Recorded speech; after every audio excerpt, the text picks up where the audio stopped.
দেশে সংস্কার কার্যক্রম যে চলমান আছে, এখানে নারী বিষয়ক সংস্কারের যে কমিশন, সেই কমিশন পত্রপত্রিকা আপনারা দেখেছেন, অনেকে সুপারিশ করেছে বৈষম্য দূর করার নাম দিয়ে আল্লাহর বিধানকে পরিবর্তন করার সুপারিশ করেছে এই নারী বিষয়ক সংস্কার কমিশন। এই সুপারিশ বাস্তবায়ন করার দুঃসাহস যদি কেউ দেখায়, তাহলে এটা হবে সবচেয়ে বড় অপরিণামদর্শী কাজ, সবচেয়ে দুর্ভাগ্যজনক অধ্যায়।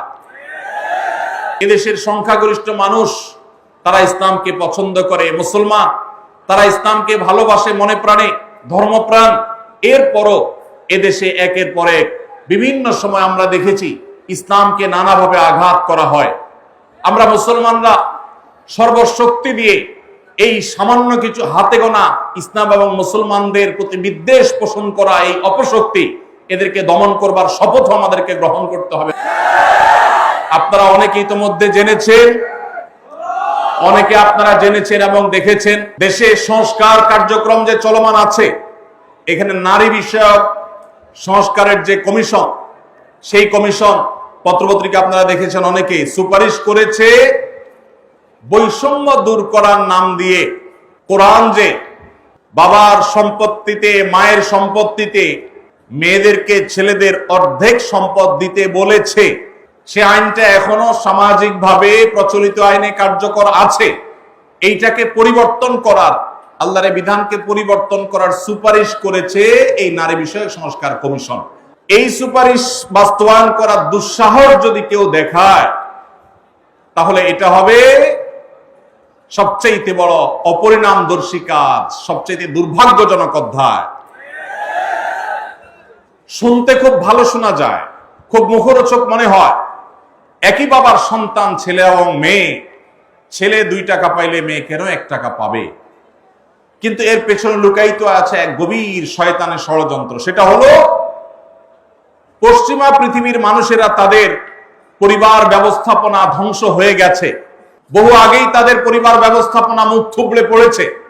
আজ এই ভারতবর্ষে শুধু মুসলমান কেন, আমাদের এই অঞ্চলের হিন্দু, খ্রিস্টান, বৌদ্ধ সব ধর্মের মানুষের মধ্যে পারিবারিক বন্ডিং এবং পরিবার ব্যবস্থাপনা, স্বামী স্ত্রীর মধ্যকার সৌহার্দ্য যতটুকু আছে, পশ্চিমারা সেগুলা কল্পনাও করতে পারে না। ওরা আমাদের চাইতে জ্ঞানে বিজ্ঞানে এগিয়ে থাকতে পারে, ওরা আমাদের চাইতে তথ্য প্রযুক্তিতে অগ্রসর থাকতে পারে, তারা অবকাঠামোতে আমাদের চাইতে 200 বছর এগিয়ে থাকতে পারে, কিন্তু পরিবার ব্যবস্থাপনা আমরা ওদের চাইতে 500 বছর এগিয়ে আছি। আমাদের এখানকার স্বামী স্ত্রীর মধ্যকার ভালোবাসা, এটা তাদের দেশে সোনার হরিণ। আমাদের এখানকার সন্তানের সাথে বাবা মার বন্ডিং, তাদের সেখানে সেটা দুষ্প্রাপ্য। ভাইরা আমার, এই যে সমতার নাম দিয়ে, বৈষম্য দূরের নাম দিয়ে এই যে নতুন প্রস্তাবনা আসছে, এই প্রস্তাবনার মিনিং হলো আপনাকে ধ্বংস করে ফেলা। কিভাবে সেটা?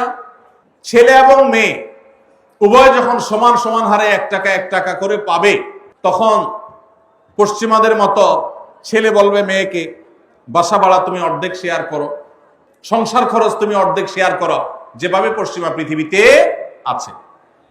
এইটা যদি শুরু হয়, তখন পরিবার ব্যবস্থাপনা ওদেরটা যেরকম ধ্বংস হয়েছে, আমাদেরটাও ধ্বংস হওয়া অনিবার্য হবে। দুইজনকে ঘরের বাহির হতে হবে। এটা হলো স্বামী স্ত্রীর মধ্যকার রেষারেষি শুরু হওয়ার একটা সূচনা, একটা সূত্রপাত, যে তোমার কাছে 2 টাকা আছে, আমার কাছেও 2 টাকা আছে, তাহলে সংসার খরচ আমি দিলে তুমি কেন দিবা না, তোমাকেও দিতে হবে। এখন আল্লাহ রাব্বুল আলামিন যে সুন্নাতুল্লাহি ফিল আরদ, পৃথিবীতে আল্লাহর যে নিয়ম রেখেছেন, পুরুষরা বাহিরের দিকটা সামলায়, মেয়েরা ভেতরের দিকটা সামলায়। পুরুষরা বাহিরের জগৎটাকে দেখে, মেয়েরা ভেতরের জগৎটাকে দেখে। এই যে বন্টন, এই বন্টনের মধ্য দিয়ে যে পরিবার ব্যবস্থাপনা মানব সভ্যতার শুরু থেকে আজও পর্যন্ত আসছে, এটার ভিন্ন পথ এক্সপেরিমেন্ট করে, চালিয়ে, পরীক্ষা চালিয়ে পশ্চিমারা ফেইলিওর হয়ে গেছে, ব্যর্থ হয়ে গেছে। এখন আমাদের সমাজকে ব্যর্থ করার অপচেষ্টা এদেশে তাদের কিছু দূষররা করছে এবং তারা এ কাজে লিপ্ত আছে। বিধায় আমাদেরকে চোখ কান খোলা রাখতে হবে। কোরআনে কারীমের আইন, কোরআনে কারীমের বিধান এমনিতেই তো নাই। যে 2-1টা সমাজের খাঁজে ভাজে আছে, এগুলাকে ধুয়ে পরিষ্কার করার যে শয়তানের ষড়যন্ত্র, নীল নকশা, এটা ইনশাআল্লাহ এদেশের মানুষ বাস্তবায়ন করতে দিবে না। এদেশের মানুষ দিনকে যতটা ভালোবাসে, ফু মেরে, তুড়ি মেরে সংস্কারের নামে আল্লাহর দেওয়া সেই বিধান এটাকে উড়িয়ে দেওয়া হবে আর সাধারণ মানুষ চুপচাপ বসে থাকবে, এটা বোকার স্বর্গে বসবাস করা ছাড়া আর কিছুই নয়। এমনিতেই কোরআনের কোন আইন, কোন বিধান, আল্লাহর আদেশ বা নিষেধ মুসলিম অধ্যুষিত দেশ হিসাবে, ধর্মপ্রাণ মানুষদের দেশ হিসাবে সেটা আমাদের আইনের সংবিধানে এমনিতেই স্থান পাচ্ছে না। যেগুলো আছে দুই একটা, সেগুলো মুছে পরিষ্কার করার এই ষড়যন্ত্র এদেশের প্রত্যেকটা মুসলমান রুখবে ইনশাআল্লাহ। ভাইরা আমার, এই জন্য আমাদেরকে চোখ কান খোলা রাখতে হবে, আমাদেরকে সতর্ক থাকতে হবে। তবে সেই সাথে আমাদের এও মাথায় রাখতে হবে, মা বাবার সম্পদে বোনদের অধিকার, এটাকে আমরা অনেক পুরুষরা বঞ্চিত করছি, তাদেরকে অধিকার দিচ্ছি না।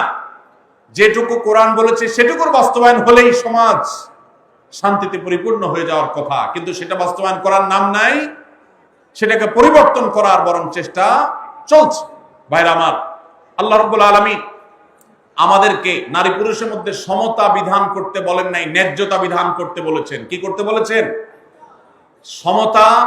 ইসলাম সমতার কথা বলে না, ন্যায্যতার কথা বলে। সব সময় সমতা মানুষের ন্যায্যতাকে নিশ্চিত করে না, সব সময় সমতা মানুষের ন্যায্যতাকে নিশ্চিত করে না। এই জন্য ইসলাম ন্যায্যতা কথা বলেছে, ন্যায্যতা এটা থাকতে হবে, সমতা থাকা জরুরি নয়। এক ছেলের বয়স 20, তার জন্য যে সাইজের জামা কিনেছেন আরেকজনের বয়স 10, সমতা বিধান করতে হলে তার জন্য একই সাইজের জামা কিনতে, একই সাইজের জামা যদি কিনেন তাহলে সেটা কি ইনসাফ হবে না বেইনসাফ হবে? ইসলাম এই মুখরোচক, সস্তা, শুনতে শুধু ভালো শোনা যায় এরকম সমতা নারী পুরুষের মধ্যে করতে বলে না, ন্যায্যতাকে নিশ্চিত করতে বলে। আপনি কোথাও আপনার ছেলে মেয়েদেরকে কোনো ভালো কিছু দেখাবার জন্য নিয়ে গেছেন, দুইজন ছেলে বা একজন ছেলে একজন মেয়ে গেছে, একজন বড় একজন ছোট, একটু উপরে উঠে দেখতে হবে। সেজন্য যে বড় 15 বছর বয়স, তার দেখার সুবিধার জন্য 3টা ইট দিয়ে বলেছেন তুমি এবার দাঁড়াও, সে দেখতে পাচ্ছে। এখন যার বয়স 5, তার জন্য যদি 3টা ইট দেন সে কি দেখতে পাবে? কিন্তু যেহেতু বড়জনকে 3টা দিবেন, ছোটজনকেও 3টা দিবেন, ছেলেকে 3টা দিবেন, মেয়েকেও 3টা দিবেন, এটা হলো সমতার দাবি। আর ন্যায্যতার দাবি হলো যার 3টা লাগে তারা 3টা দিবেন, যার 6টা লাগে তাকে 6টা দিবেন। এটা হলো ন্যায্যতা। ইসলাম নারী পুরুষের মধ্যে ন্যায্যতা নিশ্চিত করতে বলে, সমতা নয়। পশ্চিমারা যে সমতার কথা বলে এটা মুখরোচক, বস্তা পচা সস্তা স্লোগান। এই স্লোগান কখনো ইনসাফ প্রতিষ্ঠা করতে পারে না। পশ্চিমাদের সমাজ ব্যবস্থা ইনসাফ প্রতিষ্ঠা হয় নাই। নারীরা মুসলমানদের চাইতে 1000 গুণ বেশি নিগৃহীত, নিষ্পেষিত। আমাদেরকে বুঝতে হবে এবং ধারণ করতে হবে। আল্লাহ রাব্বুল আলামিন কোরআন এবং হাদিসের আলোকে আমাদের জীবনকে, আমাদের সমাজকে, আমাদের দেশকে, আমাদের পরিবারকে সবকিছুকে ঢেলে সাজাবার তৌফিক আমাদেরকে দান করুন। আস-সুন্নাহ ফাউন্ডেশন, উম্মার স্বার্থে সুন্নাহর সাথে।